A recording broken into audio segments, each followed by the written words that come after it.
Bismillahirrahmanirrahim. It's me Sayyid Muhammad Hassanada from mathymath.com.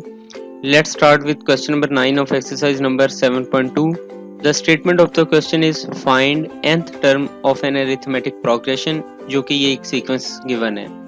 इस sequence के अंदर अगर आप गौर से इसे देखें तो आपको अंदाज़ा हो रहा होगा कि यहाँ पे डिनोमिनेटर जो है, ये डिनोमिनेटर वो होता है जो बटे के नीचे हो और न्यूमिनेटर वो होता है जो कि बटे के ऊपर हो.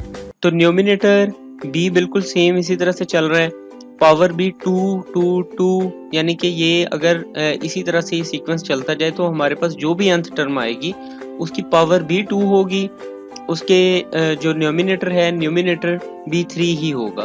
तो इसका ये मतलब है कि चेंजिंग कहाँ आ रही है, डिनोमिनेटर में. तो सिर्फ हम क्वेश्चन को सिंपल करने के लिए सिर्फ डिनोमिनेटर को कंसीडर कर लेते हैं. तो डिनोमिनेटर को अगर हम कंसीडर करें तो हमारे पास सीक्वेंस बनेगा 4 7 10 13 एंड सो ऑन. सो यहाँ पे हमने डिनोमिनेटर को कंसीडर किया, ये आ गया 4 7 10 एंड सो ऑन.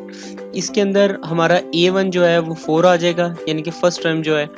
डिफरेंस जो है हमारे पास 7 -4 का आ जाएगा, यानी कि second term minus first term, that is equal to 3. तो अब अरिथमेटिक प्रोग्रेशन का जो फार्मूला है an is equal to a1 plus n minus 1 into d. यहाँ पे a1 जो है वो 4 है प्लस n माइनस 1 n ही है और माइनस 1 इंटू डी जो है डिफरेंस हमारे पास 3 का है जो कि यहाँ पे आ जाएगा. अब ये 4 प्लस 3 n से मल्टीप्लाई होगा 3n, माइनस 1 से 3 मल्टीप्लाई होगा 3, ये 4 में से 3 माइनस होंगे तो ये प्लस 1 हमारे पास आ जाएगा. So an is equal to 3n plus 1. अब हमें ये पता चल गया कि अगर वो सीक्वेंस इसी तरह से चलता जाए तो ये हमारे पास डिनोमिनेटर में, क्योंकि हमने ये डिनोमिनेटर का सीक्वेंस, ये वाला डिनोमिनेटर का सीक्वेंस जो है इसको सिर्फ कंसीडर किया हुआ था, तो यहाँ पे जो इसकी nth टर्म है ये 3n प्लस 1 आएगी.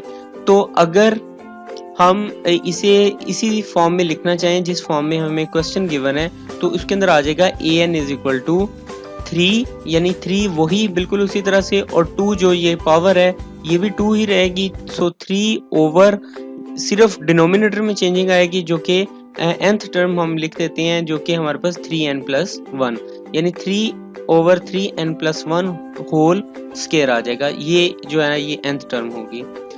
ये क्वेश्चन कंप्लीट हो चुका है. अगर फिर भी आपको इसमें कोई कन्फ्यूजन है तो आप हमसे कांटेक्ट करें, हम कोशिश करेंगे कि आपकी तमाम क्वेरीज को इन टाइम रिस्पांस दे सकें. हमारा यूट्यूब चैनल सब्सक्राइब करना ना भूलें. Thank you very much.